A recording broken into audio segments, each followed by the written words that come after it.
Alors notre industrie immobilière, elle est entrée dans une phase, vous le vivez tous, on le vit tous, de transition très accélérée, parfois un peu subie, quelquefois précipitée. Et donc nous serons donc à l'écoute, évidemment, du regard que vous portez sur notre industrie immobilière et puis des actions que vous entendez mener pour soutenir ces transitions et les rendre possibles. Alors Madame la Ministre, vous ne connaissez pas bien sans doute notre institut, je vais vous en dire un petit mot.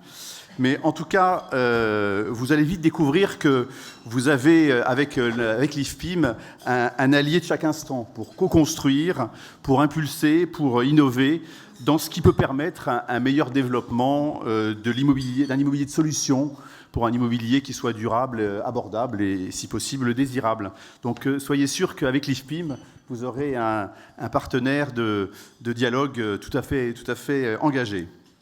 Alors notre institut, comme je disais, représente l'ensemble de la chaîne immobilière. C'est une industrie globale, d'ailleurs qu'on considère peut-être insuffisamment comme une vraie industrie. Ça représente entre 10 et 12% du PIB, donc c'est quand même tout à fait considérable. Alors il y a ici des développeurs, des promoteurs, des investisseurs, des aménageurs, des banques, des assureurs, des notaires, des juristes, des acteurs de la nouvelle économie, enfin tout ce qui et des personnalités qualifiées.